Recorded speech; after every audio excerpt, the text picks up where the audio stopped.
By my live report, si Marisol Abduraman. Marisol?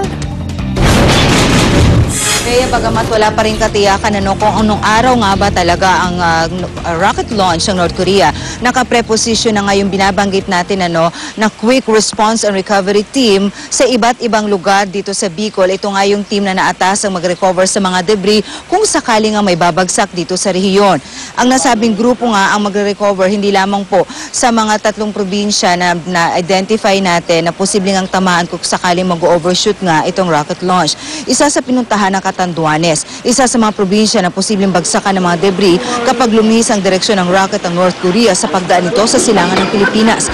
Bago nito, ipinagmalaki ng Office of Civil Defense ang mga CBRM o Chemical, Biological, Radiological and Nuclear Suits ng Special Rescue Unit ng BFP na kakailanganin sakaling may nuclear material ang rocket.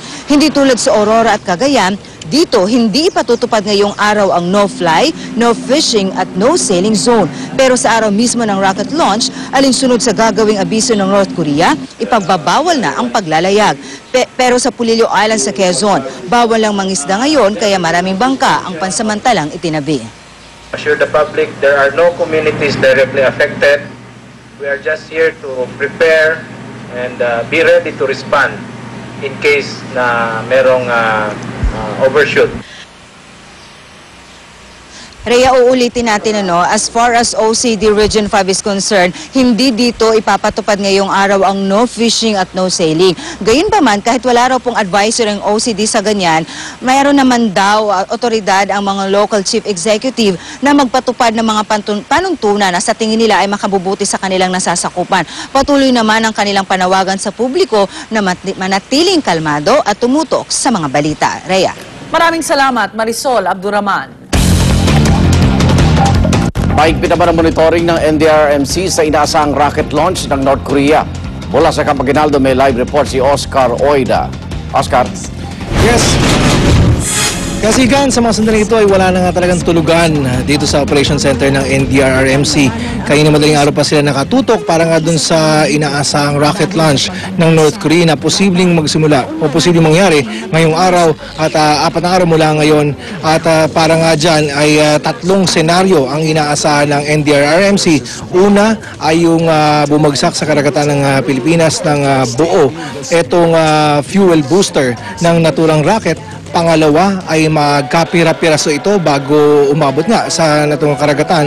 At yung pangatlo ay tuluyang matunaw itong fuel booster. At sa mga sandaling ito ay nanatiling ganun pa rin ang suspecha ng NDRRMC o tinatayang mangyayari dito sa rocket launch ng North Korea. Pero ang pinangangambahan ngayon ni Yusek Benito Ramos ay kung lilihis o magkakaroon ng tinatawag na error. At yan ang tinututukan ngayon ng ating pamahalaan kung kaya't nagsagawa na nga ng tinatawag na sweeping operation sa mga lugar na maaring maapektuhan sakaling magkaroon ng tinatawag na error doon sa babagsakan. At para mabigyan tayo ng linaw kaugnay ng sinasabing error na yan na talagang binabantayan ngayon ng NDRRMC, kasama natin ngayong umaga si Yusek Benito Ramos. Magandang umaga, sir. Oscar, magandang umaga sa ating kababayan. Egan, magandang umaga sa iyo. Yusek, nabanggit mo na nga yung 3 senaryo. Ibig sabihin, meron parang 4 in case magkaroon ng error. Yun po ba yun? Opo, at ito nga, kung eksakto itong figure na binigay nila sa atin doon sa exclusion zone, yung 15 degrees north latitude, ay wala tayong pangamba dahil nag-sweeping operations na yung ating kasundaluhan dyan, yung Philippine Coast Guard, Philippine Navy, at saka yung Philippine National Police Maritime Group. Nilinis na nila itong exclusion zone. Ibig sabihin nito yung 190 nautical miles northeast of from Santa Ana, Cagayan hanggang dito sa may Pulilio. So ang instruction po kasi sa kanila ay yung Navy, Coast Guard at saka yung Maritime Group ng Philippine National Police stay clear also. Baka na-sweeping operation na ito, wala nang katao-tao dyan, wala nang mangisda, wala nang mga barko. Ito naman yung ating responders. Kung manatili sila dyan, baka sila rin ang madidisgrasya nito. Kaya ang instruction sa kanila, stay clear. Pati sila kay nandun na yan sa pampang ng Northeast sa Luzon. Handang-handa na tayo, Oscar, sa ngayon kung anuman ang magiging resulta nitong pag-blast off nila. Kaya nakatutok tayo.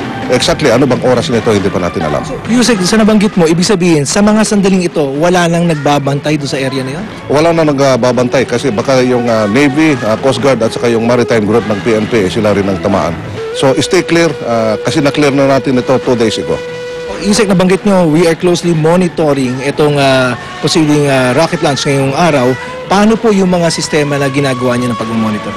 Ang sistema ng pagmomonitor natin ito ay maraming sistema. Unang-una, yung ating embassy doon through the Department of Foreign Affairs.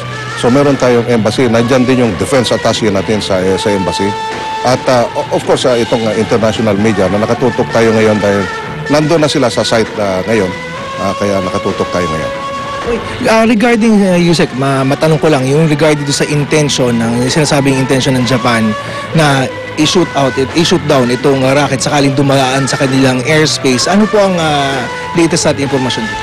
Ito ay dapat na hindi ko pakialaman dahil iba yung ang tingin natin sa Pilipinas yung anong face value ng North Korea. Ibang ang tingin ng Amerikano, iba rin ang tingin ng South Korea.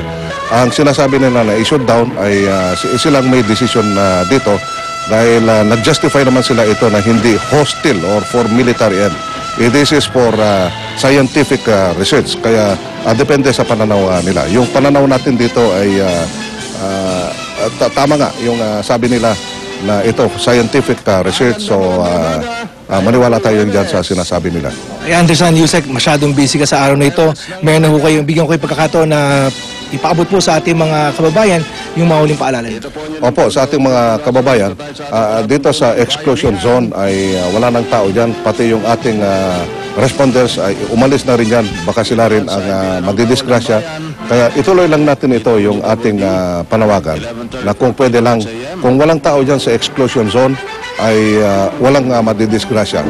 Ang pangamba lang natin ito, dito sa we are showing panic, yung possibility na ito ay may error. Kaya bigyan natin sila ng margin for error. Kaya it's either mag-undershoot, overshoot, pumaling sa kanan, ay paghandaan lang natin ito dahil hindi natin eksakto alam kung anong mangyari nito dahil by the word test and evaluation, pati sila hindi nila alam kung anong yung resulta nito dahil testing sila. Maraming salamat, Yusek Benito Ramos po. Okay, manatili tayo igang nakatutok dito sa Operation Center ng NDRRMC para sa mga latest na update kaugnay nga ng nakatakdang rocket launch ng North Korea. Igan? Maraming salamat, Oscar Oida. Ilang mangingisda sa probinsya ng Aurora ang pumalaot ngayong umaga. Pero pinakiusapan ang mga mangingisda na wag nang lumayo. Sa detalye, may report si Sandra Aguinaldo. Sandra. Yes, Rhea, hirap ang mga lokal na otoridad na pigilan ang mga mangingisda na pumalaot ngayong araw na ito. Mula nga kanina alas 4 pasado ng umaga ay nasaksihan ng ating news team ang pagpalaot ng mga mangingisda sa dagat. Sinisita naman sila ng mga barangay officials maging ng mga kawani ng Provincial Disaster Risk Reduction Management Office. Pero nakikiusap yung mga mangingisda na payagan silang mangisda sa pangakong hindi sila lalayo sa pangpang. Ang kinakatwiran ng mga mangingisda, Rhea, ay wala daw silang makakain, maging ang kanilang pamilya kung hindi sila mangingisda ngayong araw. Sabi naman ng local authorities na nagbabantay dito sa pangpang ay wala silang magawa, lalo pat naunawaan naman nila na ang pangingisda ang pangunahing kinabubuhay sa baybayin ng Baler. Tinanong din natin, Rhea, kung paano masisiguro ng mga local authorities na hindi nga lalayo sa Pacific Ocean ng ibang mangingisda. Ang sagot nila, Rhea, ay maliliit lang daw yung gamit na bangka ng mga mangingisda at kilala naman daw nila ang mga ito at sila ay umaasa na talagang tutuparin yung pangako na hindi sila lalayo sa pangpang. Pero may nakita rin kami na malaking bangka na kadadaan lang ngayon dito sa harap namin. May mga dalang icebox tong bangka na to at sabi nga ng isang taga rito ay mukhang malayo daw ang patutunguhan ng bangkang yon. Pero sa ngayon, Rhea, ay walang magawa yung local authorities dahil nga doon sa idinadahilan ng mga mangingisda na magugutom naman yung kanilang mga pamilya kung hindi sila mangingisda. Yan muna ang sitwasyon mula dito sa baybayin ng Baler, Rhea. Alright, maraming salamat, Sandra Aguinaldo. Pakibalita naman tayo sa sitwasyon sa Cagayan Province kung saan pinagbabawal ang pangingisda simula ngayong araw hanggang sa Lunes. Mula sa bayan ng Santa Ana, may live report si Joseph Morong. Joseph. Yan, simula ngayong araw nga ay ipapatupad na yung no fishing zone sa mga baybayin ng Cagayan Valley Province. No, kasama na rito sa Santa Ana. Ito ay bunsod noong panganib na maaring dala noong maaring pagbagsak noong debris mula sa rocket na papakawalan ng North Korea ng mga araw mula April 12 hanggang April 16. Pero ngayon pa lamang, Igan, marami na mga mangingisda yung umaangal. No? Kasi paano raw kakain yung kanilang pamilya kung hindi sila papayagang maglayag mula April 12 ngayon hanggang April 16, mga tinatayang 4 hanggang 5 araw daw yan. Kaya nga bilang kompromiso ayon sa provincial agriculturist ay papayagang makapangisda yung mga ito sa municipal waters. Ito yung 15 kilometers mula sa coastline na karagatan. Ang exclusion zone naman ay 351 kilometers ang layo mula sa Santa Ana. Kung tutusin medyo malayo pa rin ang municipal waters sa exclusion zone. Pero hindi inaalis na ating gobyerno kasi yung panganib na lumihis ang rocket sa trajectory nito at tumama sa lupa, pero wag naman sana. No? Ayon sa NDRMC, bagaman wala tayong kakayanan